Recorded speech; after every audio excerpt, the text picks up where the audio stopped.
By now, just about everyone has heard about the horrible attacks in Israel this last week and just the war that is developing because of that.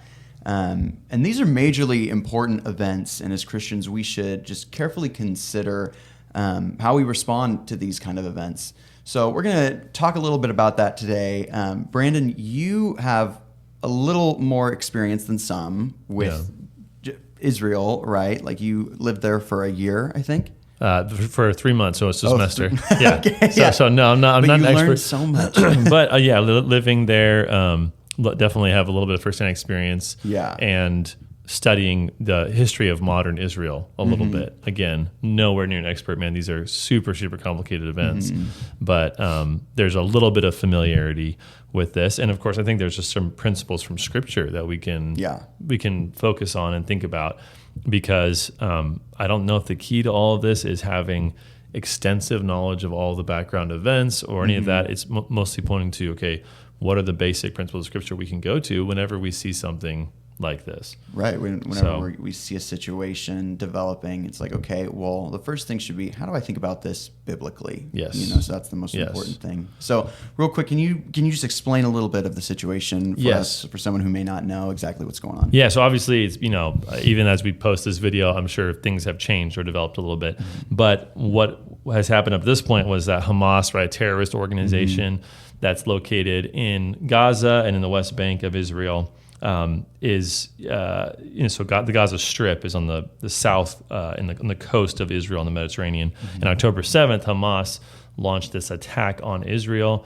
So they had people cross over the border. They had people flying in on these gliders. There were, at least initial reports were, there were about 5,000 rockets that were shot over to Israel. And Israel has what's called Iron Dome. So it's their missile defense system. So they're very used to having rockets shot at them. It's very different than here. I mean, when I went there, right before I went there, there was a bunch of rockets shot at Israel, and it was international news, and my grandma was freaking out. So I shouldn't go there. But they have a really good defense system. But with that many rockets, there was just no way they could shoot them all down. And so there's gaps in the defense technology, as sophisticated as it is. They attacked communication towers. And so it seems like there was some inability to communicate and to get information about where the attacks were happening. They attacked a music festival. Hamas attacked a music festival. And so there's video, of course, I'm sure many of you have seen it, of these people who are dancing and then the terrorists flying in and starting to attack and kill. These are just a bunch of innocent civilians, right? Yeah. These aren't so these soldiers. These are soft targets, They took over some Israeli towns. The count right now that I've heard is 1,200 Israelis were killed, and these seem to be almost entirely civilians. That's what they're targeting, and many more taken hostage. So there was, pictures coming out of dozens of people that they believed had been taken hostage, and then of course we're seeing these terrorists film what they're doing, post pictures of it. Some of those videos are crazy. Bodies, being dragged around in trucks. There's all sorts of horrible. I would not encourage you to go watch it, but it is very just horrifying, especially in an age where you can see so much of that. And you can see that they're excited about what they're doing. The fact that it's being paraded around. Right. Makes it that much more horrifying. So the response of Israel was to declare war against Hamas, and they hit a bunch of strategic targets inside of Gaza. So it seems like they had information about where the rockets came from, and they hit those targets. Now, we'll talk about this some more in a little bit, but a lot of those locations end up being mosques, schools, hospitals, because Hamas doesn't have the same standards that America would have or Israel would have about human life. And so they'll use civilians as protection because they know Israel doesn't want to hit them. Right. And that's where they operate out of. That's what you're saying. And then the press comes out and they say, oh, they shot a mosque or whatever. And it's like, well, you're in a tough situation. So, but it's concerning for Israel now because they have enemies kind of on all sides. So they've had a history of being attacked by multiple different enemies. They have Hezbollah in the north. So people are wondering, is Hezbollah going to launch an attack? And if so, what does that mean for Israel? So they're just in kind of a tough position. Yeah, definitely. Well, so with all of that, how should we respond as Christians to a situation like this, just from the outside looking in? How do we think about this biblically? Yeah, so we're trying to seek wisdom, and part of wisdom is understanding what you don't know. So the first thing is we have to be really careful about the news reports and trying to just wait a little bit, give it a couple days maybe at least before you claim something as absolute truth Right. and condemn other people on the basis of it. But so there's a lot of things happening right now. It's hard to know exactly what's true, but some of the basic things are we should be outraged by terrorism. I know that that's like the easiest thing to say. Hot take. Yeah. And I'm like, but there are a lot of people right now that seem unwilling or unable in some sense to do that. Yeah. There doesn't seem to be any dispute that these terrorists from Hamas did this attack, and yet we're seeing people all over our culture who are unwilling to say anything about this definitively, and people who are actually defending Hamas. I understand defending Palestine, right? Because Hamas is a political party in Palestine. They rule with an iron fist. So I understand saying we don't want innocent people in Palestine to get killed, of course. So we'll get to that in a second too. But there are people who are defending Hamas. And so why do you think that is? Like, how do you get to the place where you're defending Hamas? Well, I think a lot of it comes from our modern critical theory. So it's critical theories, I should say. So we did a bunch of videos in the last, over like in the spring, which we did those because we said these are the philosophies destroying the world. And I would encourage you to go watch them and look at them and to see how these kinds of theories, essentially they separate people into oppressed and oppressor groups. And so if you belong to a certain race, a certain gender, a certain even view of morality, you are inherently an oppressor. And therefore, in a sense, if you take it very to its extreme, you would say you can't really do anything right if you're an oppressor, and you can't really do anything wrong if you're oppressed. Right. So people were saying in the fallout of this, well, Israel's mistreated Palestine in the past, so it's Israel's fault that they were attacked. We saw Black Lives Matter Chicago, right, posting an image of the paraglider with the Hamas flag, promoting, and almost kind of in a mocking way is what it would seem. But Black Lives Matter, which is an explicitly, critical theory-based Marxist organization, right? So they are, you can watch our video on critical race theory to hear more specifically about the angle they're taking. But it's the same viewpoint. It's that there are certain people who are oppressed, and therefore they have to throw off the chains. A lot of people are saying, well, this colonialism, like we want to decolonize, again, a critical theory term. So what did you expect? Did you think that decolonization was going to be peaceful? No, it has to come with bloodshed. This is so interesting to see where these critical theories lead, right? Where you want these people to just kind of like do a little self-examination and be like, man, okay, we're at the point now where we're posting like a mocking photo of all these people who were murdered. All these innocent civilians. At what point do you look at yourself and be like, oh man, maybe there's something. Maybe there's something wrong with my ideology if that's the point I'm at. And you can almost understand all the riots that happened in the wake of George Floyd, right? And saying, well, I mean, maybe it's an extreme reaction, but there's this pent-up anger, this rage, whatever. I obviously, from day one, was like, this is crazy, this is evil. You don't do that in response to something you believe is unjust. You let the authorities deal with it. But in this case, you're talking about a coordinated effort. Terrorism, killing innocent people had nothing to do with this. I mean, the dance or this festival that they went to and attacked, it was a festival that was for peace. They were like promoting peace with Palestine. It's just so tragic. Washington Post had this headline that was pretty amazing. They said, Israel formally declares war against Hamas as hundreds killed on both sides. So that was just, I think, the day after the original attack. Again, is it factually untrue? No. Is it very skewed? Absolutely. Misleading. Absolutely. Of course, there's retaliation and seeking to hit these military targets. It's entirely different in terms of why they're attacking. So, and anyway, so we've seen these rallies. And so I just say, well, no, we should be very clear about this. And remember, just because there may have been past injustices or there may be disparities between groups, which may have some significance, we don't justify any of these evil things, and we don't minimize them either. Because that really is the soft bigotry of low expectations. If you're saying, well, you are just so much lower than people like me that I wouldn't expect you to not be violent. We can't expect you to act in a civilized way. Crazy. No, that's not what Scripture says. So that's the first thing. That's pretty obvious. And then I think second, we should affirm that the proper punishment for murder, for these war crimes that we're seeing is death. That Christians should say there is a just retribution for evil actions. Right. And we shouldn't shy away from that. We shouldn't act as if the only response now is to say, well, we're just going to, turn the other cheek as a nation. Again, that command's not given to nations. The nations, according to Romans 13, are given the sword. When the sword is to be used in a just way to take vengeance for the nation, to protect and defend. Right. That's really the heart of it. It's not vengeance, but it's really protection. So if there are militants and terrorists that are right across your border, I mean, technically they're in Israel, but Gaza is kind of its own entity. And if they're firing rockets at you whenever they can, it is just to go and to eradicate the perpetrators. So Genesis 9, says, whoever sheds the blood of man, by man shall his blood be shed. Right? For God made man in his own image. So the retribution of punishment is to affirm the value of the image of God. So if somebody kills another human, they forfeit their life. And so this is a just thing for Israel to move in and to seek out those who have done these crimes. So so that again for Christians should be somewhat uncontroversial. It's kind of important to remember, and we can do a whole video on this at another time, but the idea that you can be against murder, but for something like the death penalty as a Christian, right? There's no conflict there. No, in fact, it's perfectly in line with each other. Yes, absolutely. So just because we're pro-life, which of course we are, doesn't mean we ignore someone who destroys life.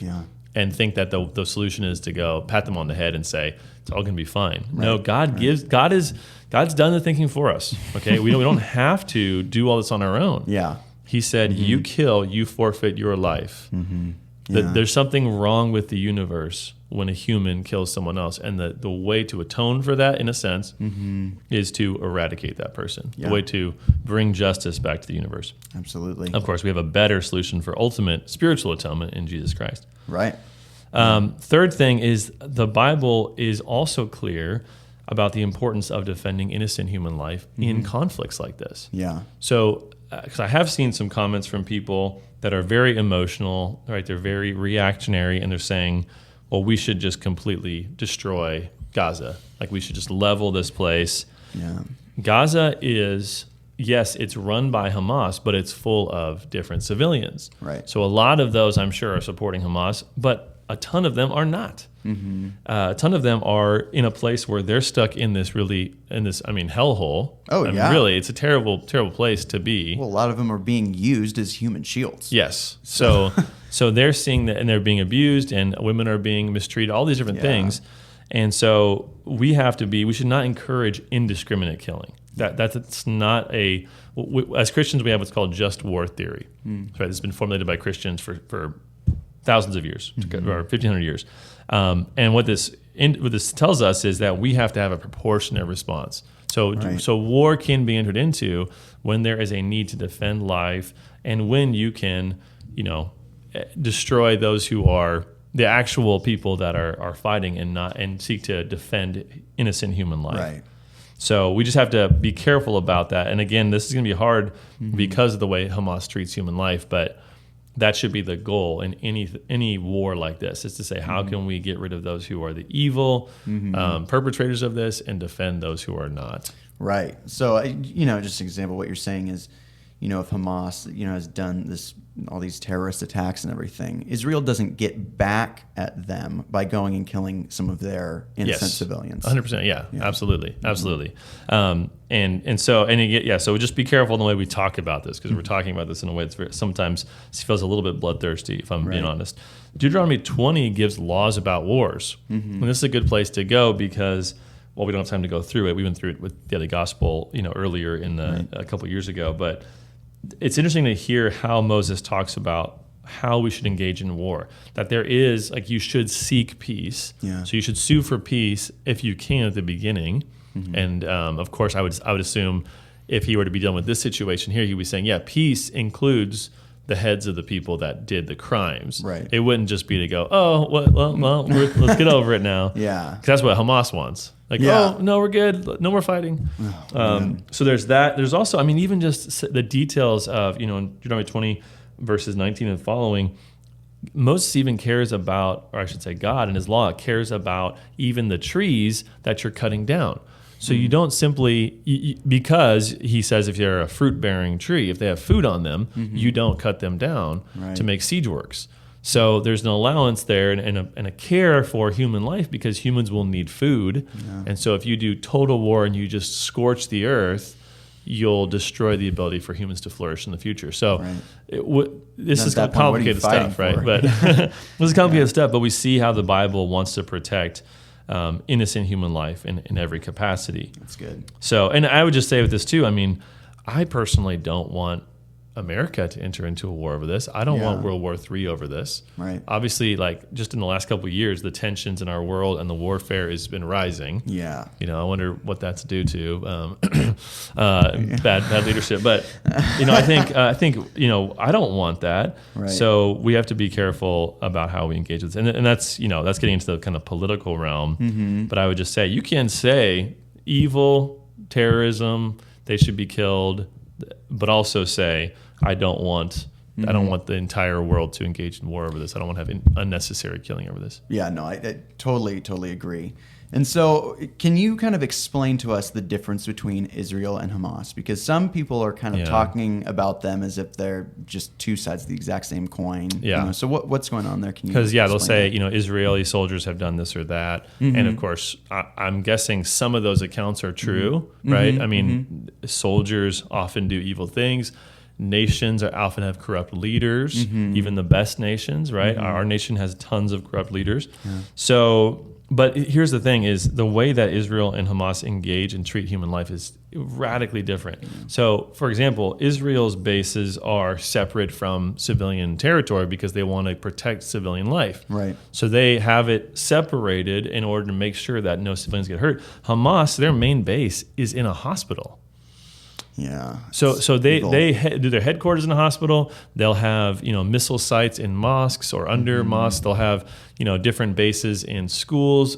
So they put their military operations under the cover of a soft target. Right. That if Israel hits it, they'll be attacked by the international community. The UN will get all upset. Yeah. So it's a game for them, and they don't really place the same kind of value on human life. Right. Even when I was there. In 2009, there was an exchange of prisoners, and I remember one of our professors saying, "This really illustrates the value of life between Western, Judeo-Christian societies and Islamic societies, because the trade was something like 400, terrorists, like convicted terrorists, for one Israeli soldier."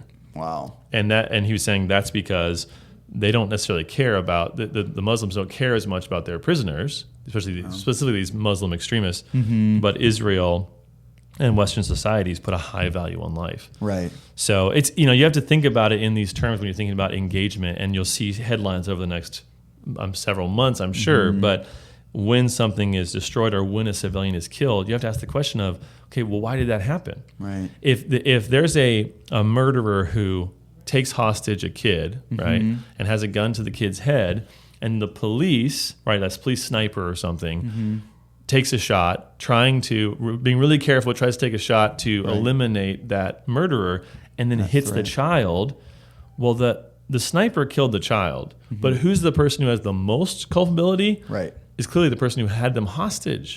So Israel is constantly put in an impossible situation, or even you've seen that Bradley Cooper movie, American Sniper. Oh yeah, right? yeah. That is Bradley. I never know actors, but yeah, exactly. Good job. The raccoon guy. Yeah, exactly. Yeah, but where the child has the bomb, right? And he's like, I don't know what to do, right? And so those situations are real. They happen all the time, and so it's incredibly difficult to engage with that and to know whatever you do, you're going to do something that's wrong, and you'll be condemned for it. So well, yeah, I mean, just like you're saying, Hamas is just kind of like using civilians as like chess pieces, trying to because I think there's something about trying to get bad PR for your enemy too, and so if Israel attacks or retaliates, I should say, and an innocent civilian gets killed in that process, well, you know that Hamas is going to use that against them. So it just shows another way which they're not valuing human life, you know, because they're willing to just sacrifice them for whatever means.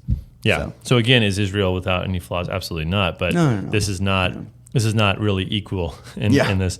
And then I would say the last thing is we need to admit, though, how complicated this entire issue is. I mean, Middle East, you know, peace has been something everyone's aimed at for hundreds of years, thousands of years. This is complicated.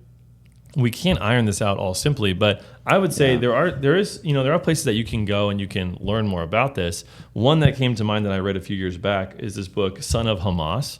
So this is a really good book. What it's about is this guy who his father was one of the founders of Hamas. He was in the West Bank, not in the Gaza Strip, but the West Bank, and he tells his story of how he became essentially a double agent for Israel and then became a Christian. But in parts of it, like I was just looking through this before we filmed here, and it's interesting to remember, okay, there's a complicated history here.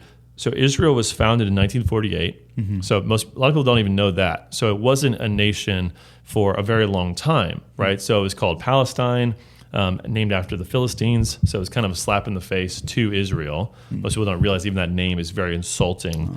So it was given by the Romans after they wiped Israel out, essentially. Israel was scattered. And then there's been multiple attempts, though, after the 48 war, when Israel was established, to find a way to have a two-state solution. Because a lot of people will say, well, why don't we just have a Palestinian state and an Israeli state? Well, that's a great idea. It's been tried many times. The people that reject it are always the Palestinians. So, for example, he tells them this about how Bill Clinton met in 2000 at the Camp David Accords, right, with Yasser Arafat and Ehud Barak, who was the leader of Hamas and the leader of Israel. And he talks about how they basically said, we'll give you the Gaza Strip, we'll give you almost the entirety of the West Bank, we'll give you East Jerusalem for your capital, we'll kind of split Jerusalem, and we'll give you some money, some funding for this. And Yasser Arafat was the one who said, I don't want that. And he said, this is what he said, so this is his judgment. This is a person who was raised in Hamas, right? He says, Yasser Arafat had grown extraordinarily wealthy as the international symbol of victimhood. He wasn't about to surrender that status and take on the responsibility of actually building a functioning society. And he goes on, he says, Arafat had been handed the keys to peace in the Middle East, along with real nationhood for the Palestinian people, and he had thrown them away. As a result, the status quo of quiet corruption continued. And then he said, for Arafat, there always seemed to be more to gain if Palestinians were bleeding. Another intifada would surely get the blood flowing and the Western news cameras rolling along once again. So you can, the history is complicated, right? The 6 Day War, same thing. Israel's attacked by multiple nations, takes over broad swaths of land, and then gives it back to the people who attacked them. Right. I mean, all these concessions, and so it's complicated. There's a lot of bad blood, a lot of harms that have been done. Yeah. And I mean, ultimately, I think for us, we should say, okay, we don't understand all of it, and this will never be resolved, most likely, until Christ returns and brings peace to the entire world. Yeah, absolutely. Yeah, I mean, you know, just for everyone watching, you know, we want to approach this humbly, and when we're looking at this stuff, big picture and stuff, again, so complicated. But then there are situations, you know, kind of like what we're looking at this week, that we can look at that and we can say, no, like terrorism is evil. And I'm going to lay it out for you in Scripture, like why we should condemn like what's going on here. Yeah. So let's be praying for peace for the people of Israel and people of Palestine. They need our prayers right now. And let's be humble and wait for information to come out before we make definitive declarations. Thanks so much for watching this video. We're uploading great biblical content every single week, so make sure you subscribe, like this video, and leave a comment down below. We'd love to discuss with you. If you want to support us financially, there's a link in the description of this video. Thanks so much.